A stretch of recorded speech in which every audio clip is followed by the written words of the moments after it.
Hi, I'm Ray Negron, and on November the 7th, Bat Boy shall return. November the 7th, virtual Bat Boy. And that day, we have Little Ray. I love the New York Yankees. I will do anything Steinbrenner tells me. And then, of course, we had my Aunt Olga. Hola! Who showed me how to have a heart, because she had the greatest heart I ever knew, next to my mom, that is. And of course, we had the man who taught me how to be tough in the streets, next to the boss, that is, and that is Billy Martin. Oh, really?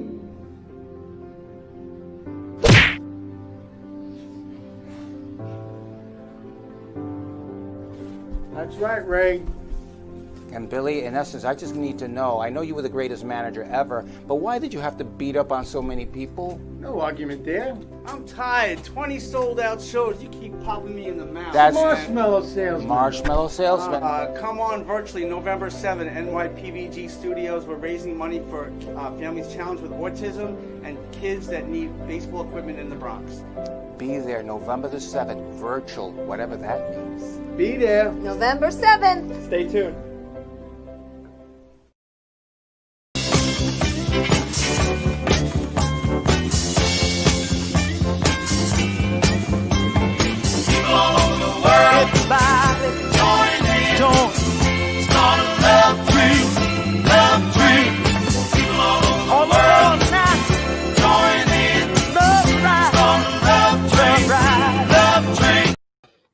This is the Chapters Wrap at NYPVG Studios in Long Island, New York, and we just saw an exciting show, You're Our Unity, and those women can really turn it out. They bring on hot topics that needed to be discussed, and they bring it out in such a great way. So I want to compliment the girls on that set, and LaShawn Walker, who organizes that show. She's up and coming, and she does a great job with that. We have a lot of great shows on this network, and I'm Steve Vaccaro. I'm a psychologist, and basically I'm an advocate for advocates, and all the shows that we do here at the studio is to promote positivity and to kind of pay it forward.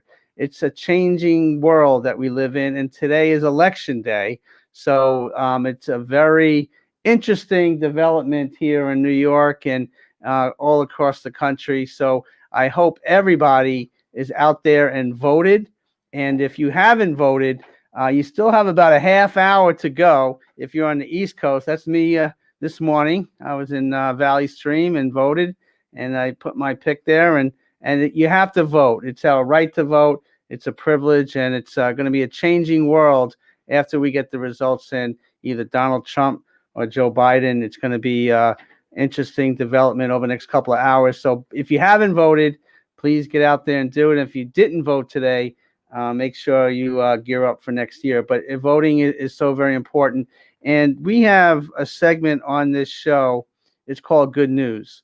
And I kind of try to pick out, I kind of scan out the social media, YouTube, and good news is needed in this world. And there's a little clip here. There's a veteran. I think we don't pay enough mind to some of the veterans in this country. And unfortunately, we lost, and we've been talking about it the last couple of weeks on different shows, Ken Fagan, who is a war veteran, and he passed away last week, and his service was a couple of days ago. He has a beautiful family. But veterans all across the country, they need the respect. They need the understanding of the younger generation of what they went through, what they sacrificed. And here is a war veteran, a good news story. Let's check it out. More than 75 years after he showed remarkable courage on the battlefield, a Massachusetts man has finally received the recognition he earned. Like many in the greatest generation, he's uncomfortable being called a hero. Don Dahler introduces us.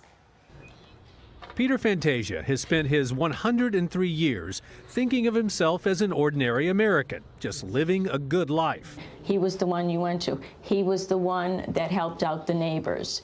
But Fantasia proved anything but ordinary one terrifying night in France when the young army medic was crouching in his foxhole as German artillery shells burst all around him. God says, Peter, do the job. So my feet kicked me the hell out of my hole. I went from one hole here, he gave him medicine, a shot, bandages. We don't know how many lives he saved that night. We do know the next day the Germans captured him.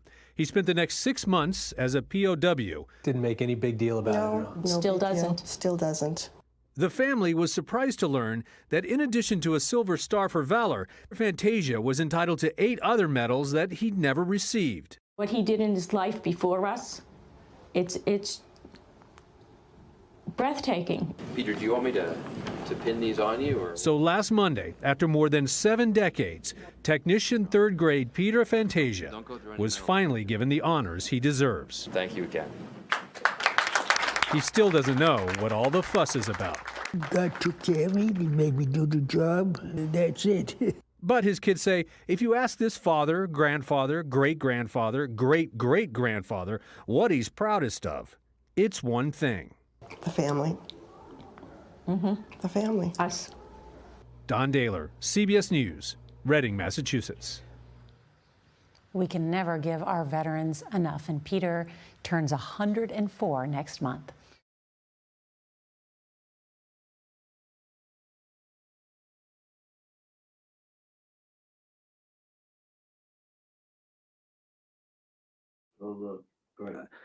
Okay, God, a great story. Peter, 103 years old, a war veteran. I think all of us need to acknowledge the veterans out there in a big way each and every day because they're the ones that sacrifice their lives. They continue to do so.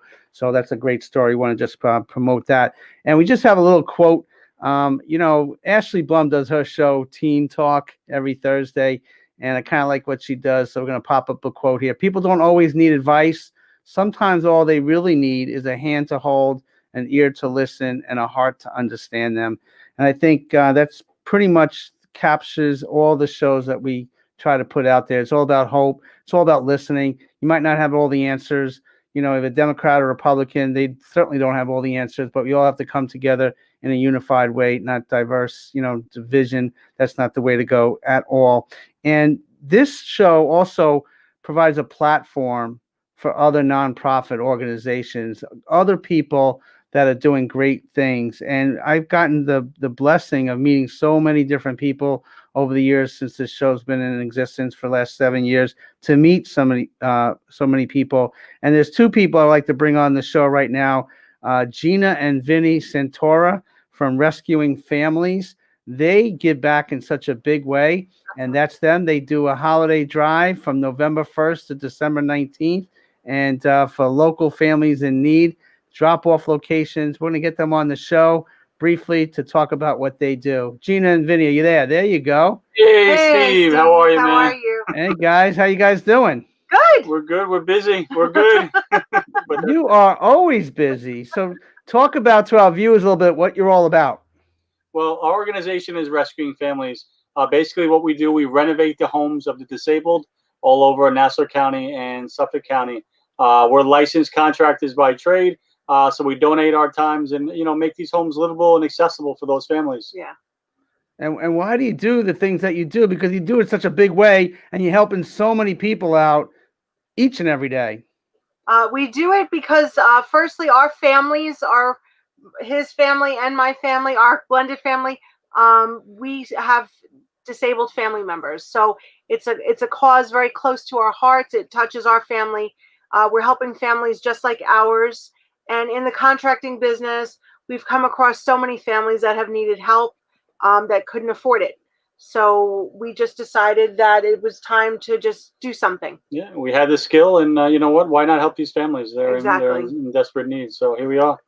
And how was your work during the pandemic? It's still ongoing, but in the throes in April and May and June, how did you guys handle and deal with all that? So, obviously we got shut down like everybody else, so we weren't able to do any construction. So we transitioned over to helping the healthcare workers out, getting them, necessary PPE gear that they needed to help fight the pandemic. And we spent the last almost 4 months of us doing that. And helping families with disabled children get the proper PPE and supplies that they needed as well. So we've been quite busy. It hasn't really stopped. No, so between the PPE, food, clothing for those families, whatever they needed, we were there for them. You know what? We got shut down, but we had the resources to do other things, so we stepped in. Yeah. Wow. Now you're located, I know you're in Long Island in the Franklin Square area. And for people not familiar with that area around the country, we're going to pop up that flyer that you put out there. Talk about what this all means and how people can contribute, even if they're not in Long Island or New York. This is an initiative that we started last year. We help families in need for the holidays. We collect unwrapped toys, warm hats and gloves, and gift cards. We also take financial donations that we use towards purchasing the things that they need, and getting them what they need for the holidays. Last year we started with 6 families, but we wound up helping 12 families. This year we have 3 companies on board with us. We just actually we gave them our toy boxes for people to throw stuff in our donation boxes. So we have 3 locations where people can drop off. And then of course they can always send donations to us, monetary donations. And that's so very important. And I would imagine just as fast as the things come in that you're getting donations, they're probably going out to support families in need, correct? Yes, they are. And we're also starting back with construction. We're going to be helping the family that we were initially going to start with in April before the pandemic hit. We're starting their renovation on December 1st. So that's all going to be in conjunction with our, Rescuing Families for the Holidays initiative. So we're going to be very, very busy in December. That's great. I know we kind of teamed up over the pandemic where you may have had certain supplies, we had certain foods, and we kind of supported each other. I know my partner, Ray Negron, and I have been to your place so many times, and we're able to support what you do and support what we do as well. You guys. Yeah. So again, how can people contact you and how can they help in such a big way over the next 2 months? They can contact us actually through our website. It's www.rescuingfamilies.org. They can always call us at 516-697-9403, or they can email at rescuingfamiliesinc@gmail.com. We're also on social media, Rescuing Families on Facebook, Instagram, and Twitter. So there's several different ways for them to get in touch with us and donate. That's right. And this show will be rebroadcasted on Cablevision, Optimum Cable, next Monday night at 10 p.m. So we have to keep spreading the word of the great work that you guys do. I love you both very much. You guys are awesome people, and I can't wait to partner up again over Thanksgiving and Christmas and Hanukkah. All right, guys. Have a great evening. Have a great evening. Bye, guys. Thank you. Thank you. Now, this is a show that, kind of people kind of reach out to me or reach out to the different programs that are here because sometimes, as you see, Vinny and Gina, the work that they do, but sometimes the adversities in life are just too great. And it's very, very sad. There's a boy out there. He's a young boy. And we're going to show a picture of him. And we're going to bring on his cousin in a few moments. And he's a young boy who developed a flesh-eating bacteria. And he's currently in the hospital right now. And this is a picture of him. And unfortunately, I've been told, and Karen Thickman's going to come on in a minute to explain. Unfortunately, last night he had his both legs amputated, and they're trying to save his hands and arms. And it's just a devastating picture. And for any parent, anybody to go through that. So that is him. And we're going to bring on Karen Thickman right now. Karen, how are you? I'm good, Steve. How are you? Thank you for having me on. I appreciate it. I'm sorry under these circumstances. I know we've been friends for a while, but talk about what our viewers are seeing right now. It's one of these situations where you hear about these terrible, tragic stories, and you think to yourself, you count your blessings that it's not your family. And this is a situation where it has become my family, and we are trying our best to deal with this situation. It's actually my nephew. You're showing a picture of Bowden. He is 3 years old. He and his family were out doing what families do typically. They went camping. And during this camping trip, Bowden, as 3-year-old boys do, tripped and fell and scraped his knee. That night, he developed a very serious fever. And by the following day, by the time they got into an urgent care center, his hands and his feet had developed a fairly severe rash. And that was sort of the beginning of the end. He, as you mentioned earlier, he had both of his legs amputated last night, and they are desperately trying to save his arms and his hands. It was a flesh-eating bacteria. You know, it's something that little boys do. They run, they fall, they scrape their knees. We as mothers and fathers pick them up and kiss them and wipe the tears away and send them on their merry way. But in this instance, it's caused, an absolute tragedy. So we are, as a family, coming together to try and support them as they go through this. They also have 2 daughters who are very young as well.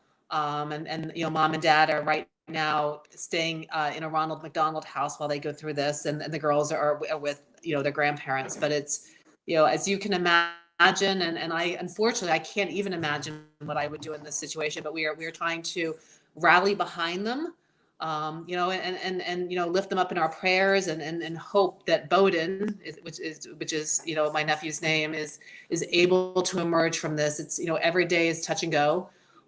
He was on a ventilator and a feeding tube, and he was in a medically induced coma. They have now, they are trying to wake him up from the coma now that the double amputation is over.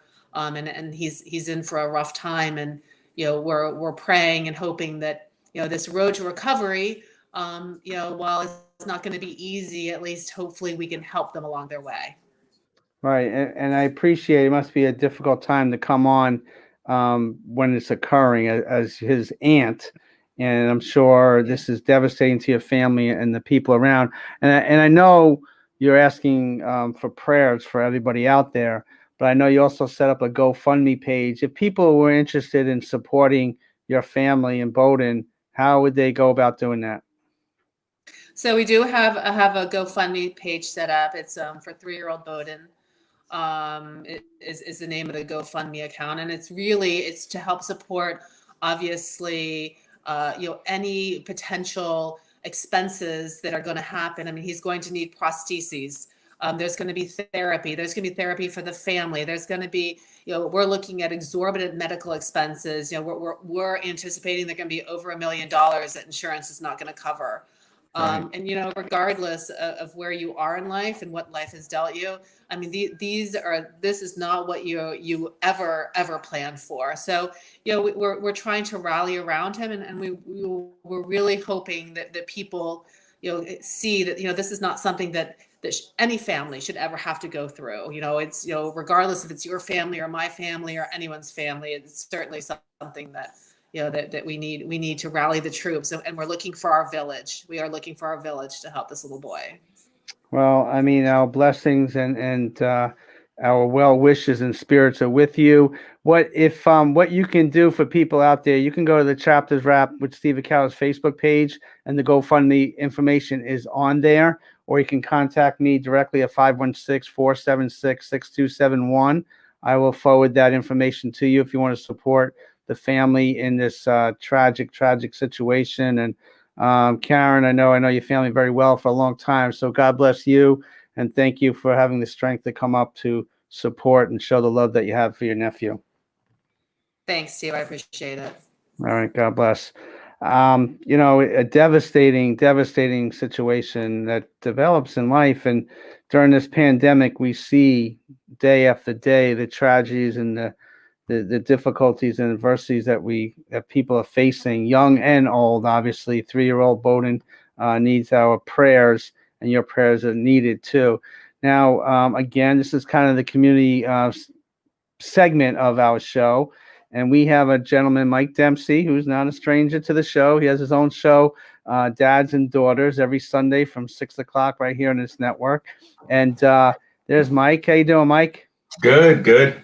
Yeah, you're just taking it all in. First of all, I want to thank you so very much, because I recently put out some GoFundMe stuff that families need support, and within maybe 30 seconds, maybe 5 minutes, you responded in donating and supporting these families that you don't even know. So thank you, sir, for doing that. Well, Bowden's story is heartbreaking. My heart goes out to Karen and the family, and I just pray that he'll be on the uptick. I mean, that was just within minutes, I saw the story and just brought me to tears. So I'm just happy to do anything, and hopefully through this show that people can spread the updates and get him obviously a community to help the family through this tough time. So Yeah, well, thank you for that thought. And you're here for a different reason too. Chris Herder, talk about Chris.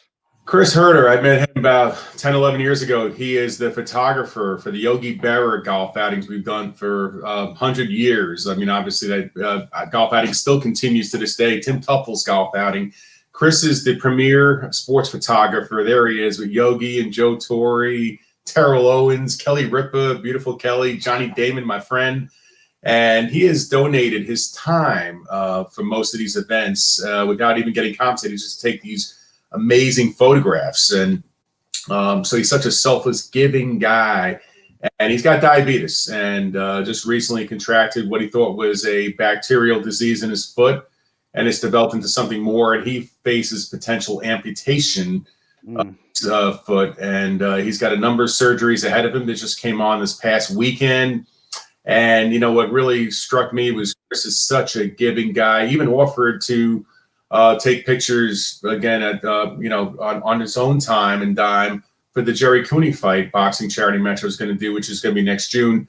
I mean, that's just the spirit of his character. So I said, you know what? We need people to rally behind Chris and just spread this GoFundMe page just to give him what he needs to get through the surgeries without the financial burdens that obviously faces him when this type of crisis happens. So I appreciate having the opportunity. And just so you know, when you see the pictures of Chris is the most giving, loving person you could ever meet. So I appreciate the opportunity. Hopefully people can spread it around and donate what they can. And I think every little bit will help. And I think the strength in prayers as well. I think that's one thing, financial, obviously, but also having the prayers and support behind them will get them through this. Well, Michael, you are such a great guy, and you give back in such a big way, and you deal with adversity in your own way. I mean, you are supporting and loving to your children. You created a show, Dads and Daughters, which is getting a lot of visibility, and you continue to grow and support those families in need and dealing with different adversities and kids that are dealing with disabilities. So thank you for all your efforts. I'm so glad for the opportunity, Steve, to have the show and obviously through your channel to get it out there and hopefully inspire and hopefully pay it forward. And so other people can follow that example that I'm trying to teach to Kelly, to my daughter, and hopefully people will follow that and pay that forward. So I think it's a great experience to show what we can do as parents to help our kids, teach them life skills and get them through adversity. My daughter, Kelly's, has special needs and but she's got abilities beyond disabilities, as you've heard that term before. So yes. She's demonstrating that. So yes. Well, Michael, thank you very much. We're going to switch gears a little bit. We're going to do some Viking segment, but we're going to put it off till the end of the show. So if you could stick around, because we have to start this show. We have some loaded guests up, and the Dodgers won the World Series, right? L.A. Sokolowski is a horse racing person guru that's going to bring on a great guest, and we have to put on this little video. I don't know if L.A. saw this, but I was a Mr. Ed fan back in the day, and I couldn't resist to putting Mr. Ed when he met Sandy Koufax. So let's check this little clip out.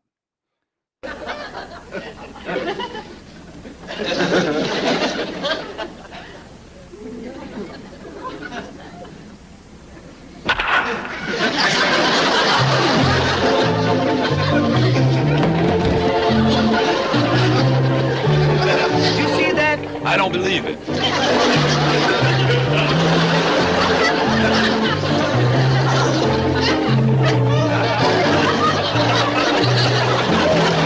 Slide in! Slide!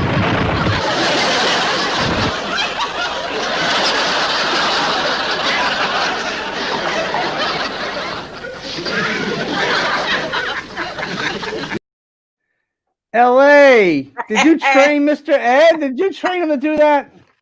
I didn't, but that 1963 episode, which is actually called Leo DeRocher Meets Mr. Ed, was named by TV Guide as one of the 100 best TV episodes of all time. Wow, that's a classic. That stayed in my mindset. I never rode horses, but I remember that episode, and Sandy Koufax was the pitcher there, so he took him downtown. Koufax was there, Willie Davis, and Yes. of course the premise of it was, why couldn't the Dodgers have a horse on their team? Because they already had Bill the Moose.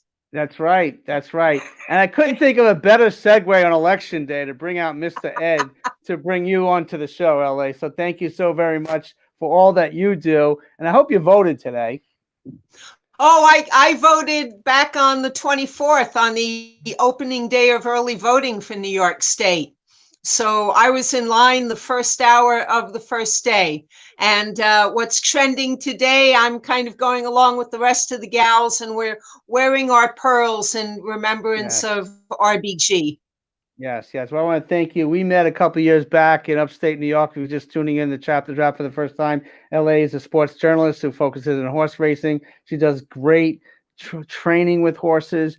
But more importantly, too, you're an advocate. You've taught me along the way, because I really had no knowledge of it until we got to meet. But you bring on such great guests, in the horse field, in the horse training world, and just horses in general. I want to thank you for that. And tonight is another night that you have somebody outstanding. Horse World has wonderful people in it, and the advocacy part of your show and that platform, it blends so beautifully for being able to advocate and give a voice for some of the more unique aspects of the horse industry. Granted, we have the Breeders' Cup coming up this weekend, and our favorite New York bred and Kentucky Derby champion, Tiz the Law, is in post position number 2.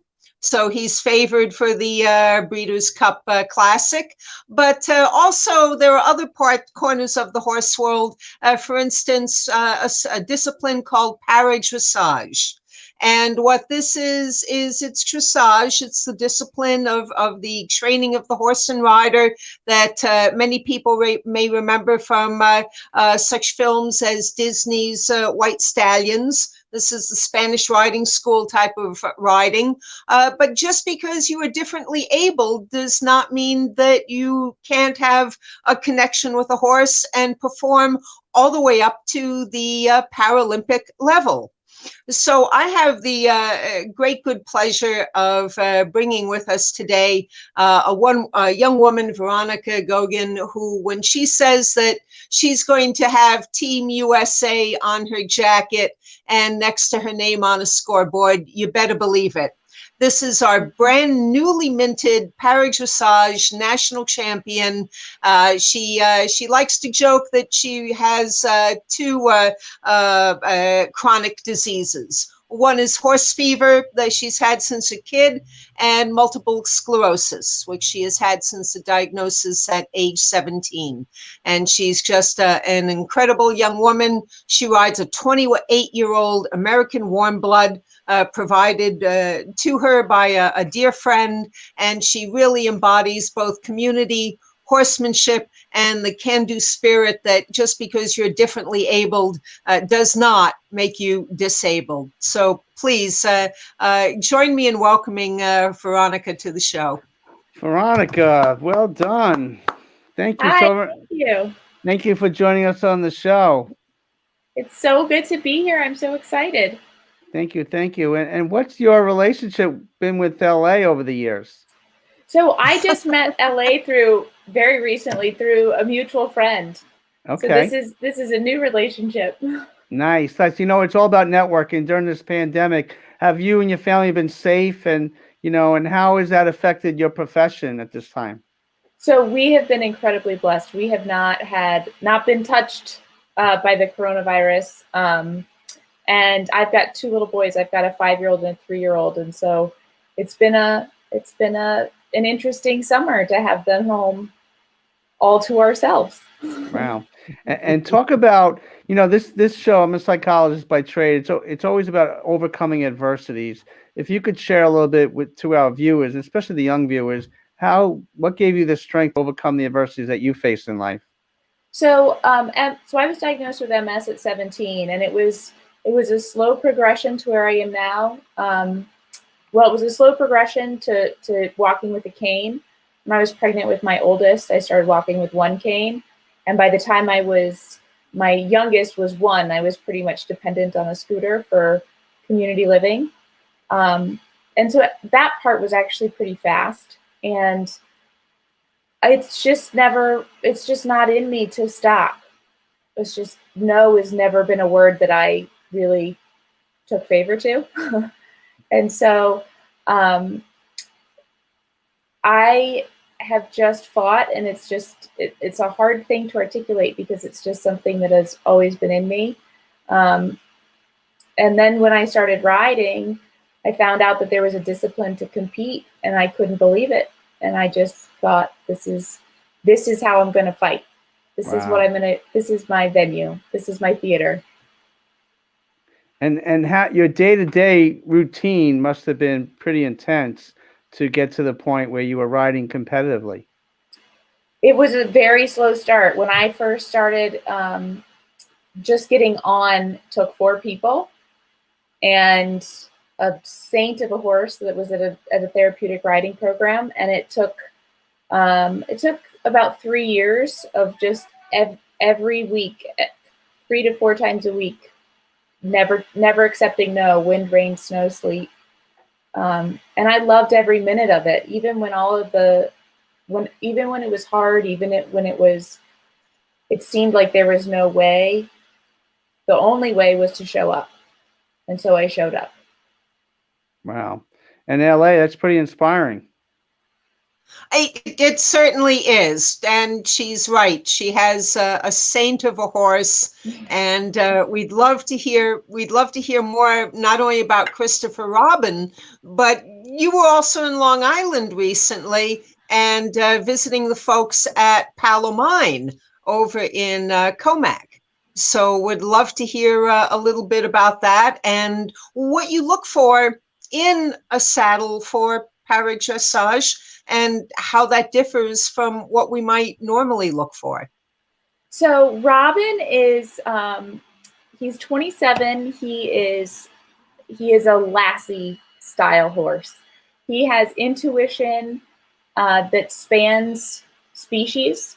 I'm convinced that he knows that what he and I have is special, and it's different than he's had with able-bodied riders.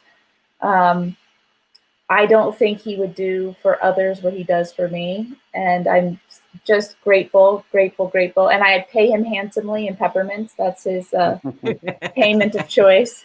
And I actually rode him when I was in college, when I was able-bodied riding. And we showed a little bit, not a lot. We showed a little bit. So that was about 2006, 2007. So, but one of the things that we've had to figure out is how to get equipment that works for both him and I. And so I was at the Paradressage Nationals at the end of October, and we really it came to be very obvious that I needed some new equipment, a new saddle. And so Keith Nuerla is a 2-time Paralympian who donated his saddle to Palomine in Long Island. And so through the amazing connections in paradressage, and paradressage is an incredible community, and they're very kind to one another and supportive of one another. And so long story short, Keith actually picked up the saddle from Palomine, brought it to Virginia, where he kind of gave me the rundown on his saddle and how he used it and why it worked for him and the process by which he designed it. And then took it back. And because the horse world is so small, actually my brother's wife, my sister-in-law, her aunt works at Palomine full time. And we didn't kind of make the connection until after all of that had happened, which was very, very cool. And it was so generous that they let me take that saddle to try it, because the saddle apparently gets used 4 times a day and is a critical piece of their equipment. Wow, that is amazing work, and just dedication and spirit that you bring, and especially in Long Island, because the unemployment rate is so high. With the pandemic, a lot of people are suffering. And I heard you mention family. I think we have a picture of you and your husband when you were married, Talk about, there we go. Talk about, I mean, you mentioned your children, but talk about how important family is to you in your goals and dreams. Oh, so family, my family, I'm just the luckiest woman. My husband is wonderful, my kids are wonderful, and we live close to my parents and Robert's family also. And our support system is, for my MS, my support system is immense. I mean, I couldn't do it without the support system of my family, my parents and Robert's parents. From getting to, I mean, so I had a relapse in 2018, and I can't imagine how we would have gotten to all of, I had rehab, physical therapy, occupational therapy, treatments. I mean, I could barely walk down the hall at home. And so they just swooped in and took care of me, and took care of my kids, took care of Robert. It was amazing. Wow. And LA, when you've been a journalist for a long time, I mean, you hear a story like Veronica's, it's very inspiring, but what she does, it's also helping others such a big way. Well, it takes a community, and the horse industry is exactly one of those. Like she was saying, with the horses she's competing with now, Christopher Robin was a veteran campaigner with the intercollegiate dressage, which is a catch riding system. So each time a rider is on a brand new horse they haven't ridden before, you know, it's a cold test. So you have to be a very patient and understanding animal. You have to be a very patient and understanding owner to lend and to provide a horse like that. And through a community like that, you learn who needs help, who needs literally a leg up, and they can take care of it. And we take care of each other like that. And that extends from paradressage to therapeutic to the racing community. We're all united by a love for a horse and how we can support one another in keeping on doing that. Wow. Well, we have a little clip of Veronica riding, so let's check it out.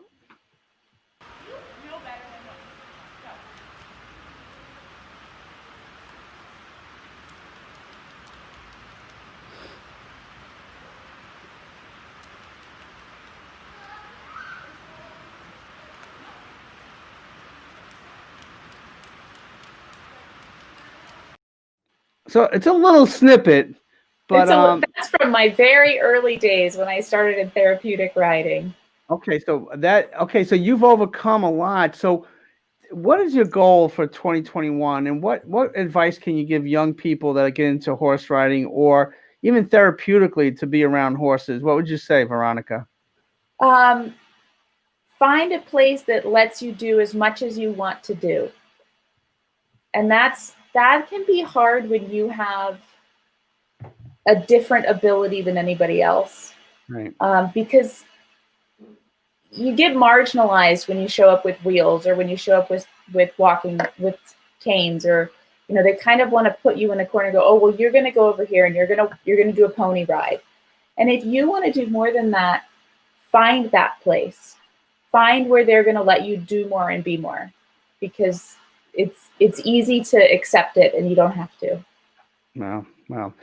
Well, Veronica, thank you so very much for joining us here today, and it's very inspiring. How can people? I know it's a little snippet of an interview, but and you have to come back on the show. But how can people contact you? So I have a Facebook page. It's Veronica Gogan Paraequestrian, and then I have my own personal Facebook page, and that's probably the best way to get in touch with me. Okay. Well, thank you so very much. I know you were in Long Island, and we'll have to horse around together with LA down the road. But I want to thank you, and it's a blessing because I had my mom had MS, and she attempted to overcome some things, but sometimes if you don't get the support or the internal resources to overcome some things, sometimes people can't adapt to that. So God bless you and your efforts and your inspiration to others. Well, thank you so much for having me. This was such a pleasure. I've enjoyed it. And the other stories have been incredible. Thank you so much. We'll get you back on the show. So we're going to switch gears a little bit. LA. We have Christian D. Missonis. He's a Soul Tracks Reader Choice Awards nominee, Instrumentalist of the Year. He's a bassist and composer. And we have a little video before we bring him on. Let's check him out.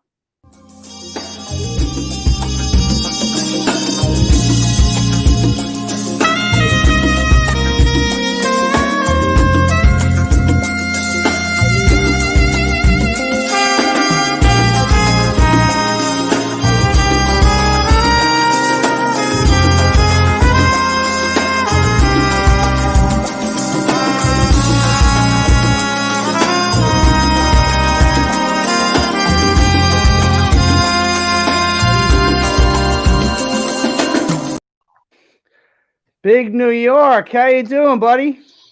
Hey, thank you so much for inviting me to this incredible show of yours. You know, I've learned so much by listening to everybody's story today, and the humanitarian platform that you offer is just really inspiring. Thank you so much. Well, thank you so much for the music, and we've had several conversations recently, and you, my friend, have overcome some things too, and you're an inspiration to others, not just musically, but just how you go about life. How important is it to connect musically to people, but also a message that you may have off the stage? Well, everything starts with integrity and staying true to who you are and your personal beliefs. I just believe that I can't do anything unless I have the grace of God backing me, and I'm very fortunate because I do have a great, incredible support system with my incredible wife and my brother-in-law, who's my producer, and a lot of some great musicians that support me. But as far as any personal messages, everything is about hope. You know, we all have dreams. That's the one common thread. It doesn't matter where you come from. Our dreams could be maybe insignificant to some, but they're significant to you. And as long as you put your heart and soul behind anything, and you just really don't give yourself limitations, because from experience, I've given myself many limitations over the years. I would, always put a timeline. If I don't make this happen in my life, I'm going to go back, get a real job. If I don't make this happen, I'm going to do this. And it's always kind of been that thing, especially as a musician, aspiring musician, you want to connect and you want doors to open that you knock on. And, so I've just, what, I look at life like this, it's like every time I do anything musically, I just feel like I'm on the mound. I get a chance to be on the mound. I get a chance to swing. Whether I strike out, whether I hit a home run, it doesn't matter. It just matters that I'm there. Wow.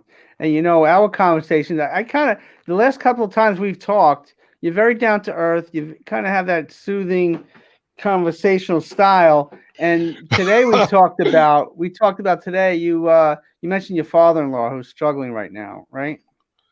Oh no, my father-in-law passed away from COVID, Steve.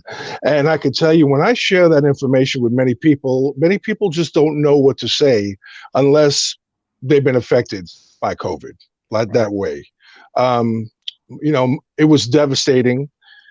It wasn't only devastating that we lost him, but it was devastating on how it was handled, because, he went into the hospital on a Friday and he didn't make it. He didn't make it till Sunday. So, and we didn't get to really be part of that whole situation. The fact that we couldn't visit him, the fact that we couldn't get his remains till about a month after it, the whole thing was horrible. And, I'll tell you, I think because of the love and support of my family, that we support each other, we don't feel like we're in sorrow. We celebrate the man. He was an incredible, in my opinion. He was a young man. He was 75. He was an incredible lover of the music that I write. He's a big smooth jazz and instrumental music lover. And so I felt very, very fortunate to have his kind of support. As a matter of fact, You know, my own father, who passed away from natural causes many years ago, it took him till his last year to finally say, "Okay, Christian, I bless you with all of the things that you're doing musically." So I feel thankful. Wow. Wow. I apologize for that error of mine. I know it's a difficult time. This coronavirus has affected so many people from around the world, and especially here, and we're all concerned. I know it's election day, but where, if and when it spikes, how it's all going to be handled around the country. So, you know, LA, we bring in, we have Veronica and now Christian, down to earth people. Right, LA?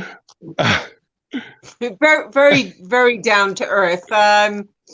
You know, what was Casey Kasem's old saying about keep your feet on the ground and keep reaching for the stars? Right. Absolutely. Right. Yes, Right, absolutely. Right. Now, music, my man, you've been in music for a long time, big New York. How'd you get that nickname?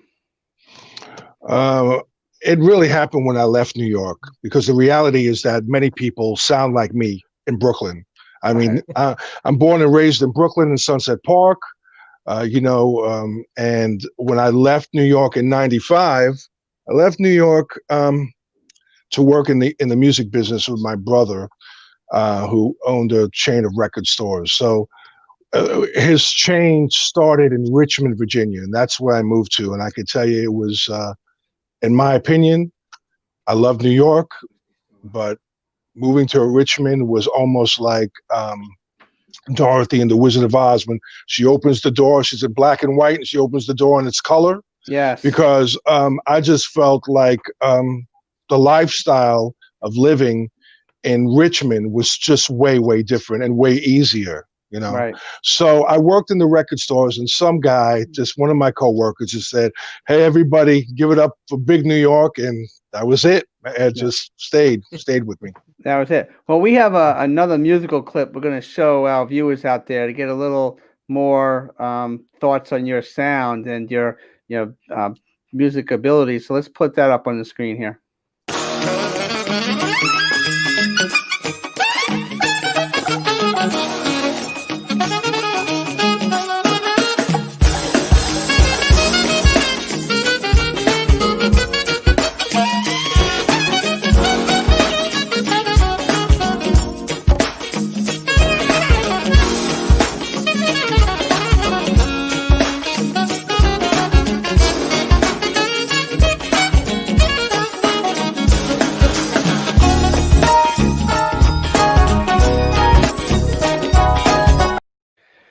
So, Christian, great sound. Talk about that song, Throb. That song was co-written by my brother-in-law and producer, Christopher Valentine, who is a native Washingtonian. And that groove is what DC people call go-go. Okay. So it's very funky. It's a head nod kind of thing. It's really interesting because my background is heavy metal.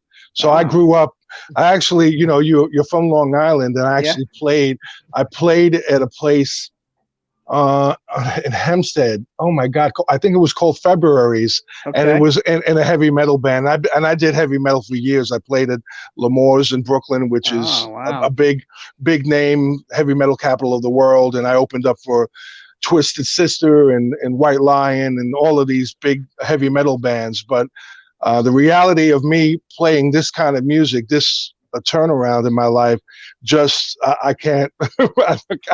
If you would have met me 30 years ago and said, "Christian, do you know you're going to be playing this funky kind of music?" I'd be like, no, give me Judas Priest, you know. I'd be like, no, you know. But yes, that's part of, you know, my thing is, you know, every song is individual.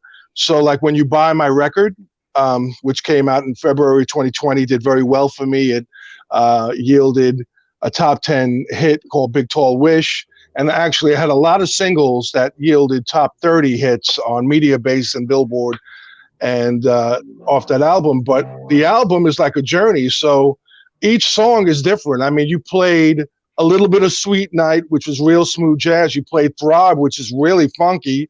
Right. And then I don't know if you're going to play Spirit or not, but Spirit is like this beautiful, I mean, you know, just a beautiful musical piece. So, one thing is that there are a lot of artists that have a hard time with this. They want to have a sound that is kind of typical from the first track to the last track. And me, I guess because I was a David Bowie fan when I was young too, man. Wow.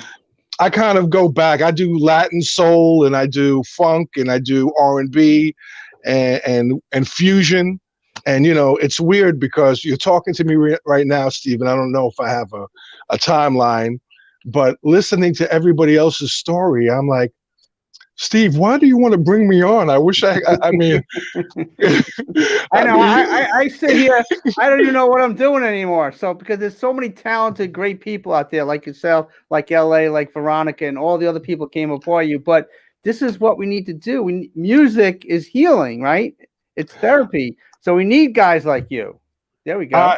Thanks. I really appreciate that. I feel that is my commitment and my agreement with God, that I will not shame him by giving up on this particular vision of mine. And, it took 40 something years for me to get to this level. I mean, this year has been really musically, this year has been the best year of my life. I mean, not only was I featured in Jazz's magazine, which is a big publication in jazz music, I was featured on the Dave Kaz Lounge, on Watercolors, and and now I guess to cap the year off, I just got nominated for Instrumentalist of the Year on Soul Tracks.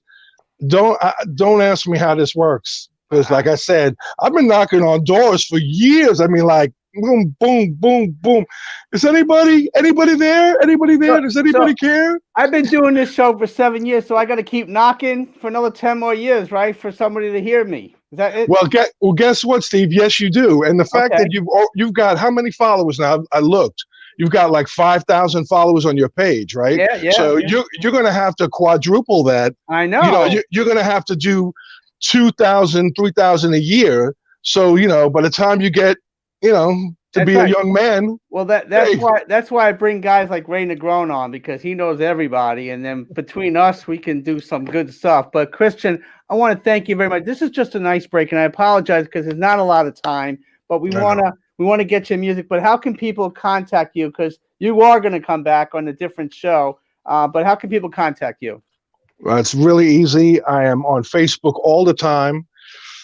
And you can find me on my personal page, but for whatever reasons, if you have a hard time spelling my last name, you can just type in Big New York, because I have a page, an artist page called Big New York.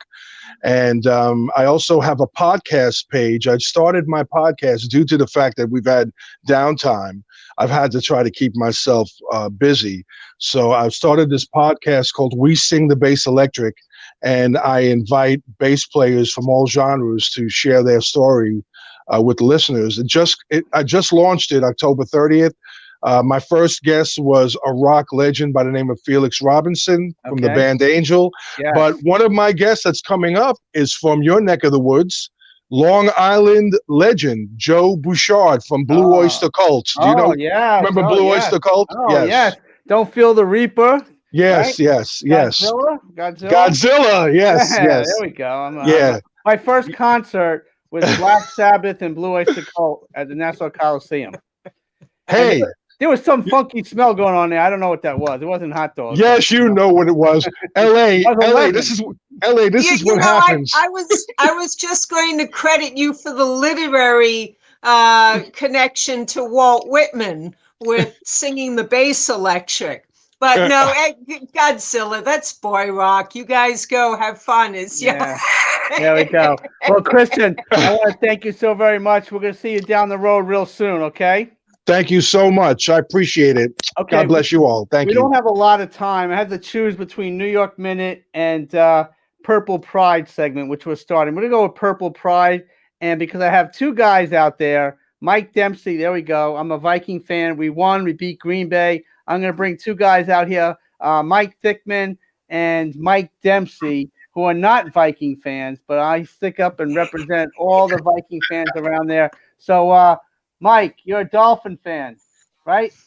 I'm not a Dolphin fan, actually. I'm actually a Jet fan. You're a Jet fan. Oh my goodness, Yes, you are that's it. struggling. You are struggling.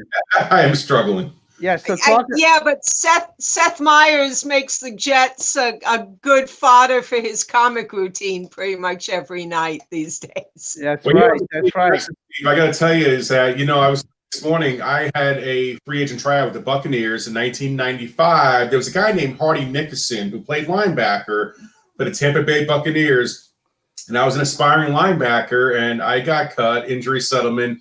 And I looked at the Vikings roster, and they have a linebacker named Hardy Nickerson Jr., who's doing it. I'm like, has to be the same, and that's his son. And I was amazed. I said, I'm feeling really old when the kids that are playing from their dads were in my era. So now I've officially got to like grandpa status. So thanks for humbling me tonight. I looked up the Vikings roster, and now I'm like having tears in my eyes that I'm just an old man now. So thanks. Now I've been a Viking fan for a long time. My buddy over there, Mike Thickman. I don't know, Mike. Can you hear us? He's on mute. He's on mute. You have to unmute yourself, Mike. Okay. Anyway, there's a picture. I mean, anyway, the Viking season's not over. You're a Jet fan, Mike. Can you hear us? Mike, almost good. You almost had it. Mike, you on? All right. Well, he's frozen. I don't know what the story is. Oh, okay. You're frozen. Okay. So, Mike, I don't know what you're wearing over there, but it looks like you have some dolphin clothes on. You know what I'm wearing.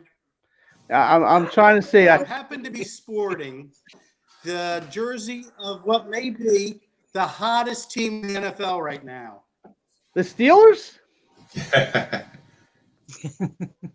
don't know. But anyway, all I know, since it's my... Come on now. Okay, so you got a rookie quarterback there. How's he doing so far? First game. Well, when you have a defense like we have, it doesn't matter how he's doing. Okay. All right. Well, they did win. And Mike, what you flash up on the screen there? That's a picture of Tua. I'm friends with Lee Steinberg, who is Tua's agent, and big fan. His dad spent some time with them at the Super Bowl. And he's going to be the Dolphins. I'm becoming a Dolphins fan now because he's going to be the next Patrick Mahomes. I mean, he is really a dynamic quarterback. So I'm a fan, but Dolphins, I was really rooting for them. And Tua, he played well. It was first debut game, and I think he's got a heck of a future ahead of him. So, Mike Thickman, you're in good shape. Jets, we need Trevor Lawrence is our only hope. We need to lose every game this season to have any hope to restore the franchise. So all props to you guys. You're one step ahead of us. Well, on my bucket list, Mike, is I got to meet Fran Talkington one day. I have to meet Fran the man. So you know everybody.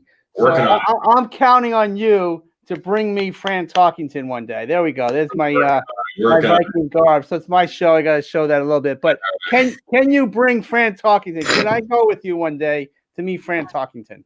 We can make that happen. We'll work on that. That'll be I know that's your bucket list, so we're working on that. All right. Well, guys, I want to thank you very much. We're just about out of time. LA, great show. Want to thank you for tuning in and hooking us up with Veronica, great guest, Mike and Mike Thickman. We want to thank you very much. We're out of time. So we'll see you next week on the Chapters Wrap next Tuesday night. Check us out on cable every Monday at 10 p.m. God bless.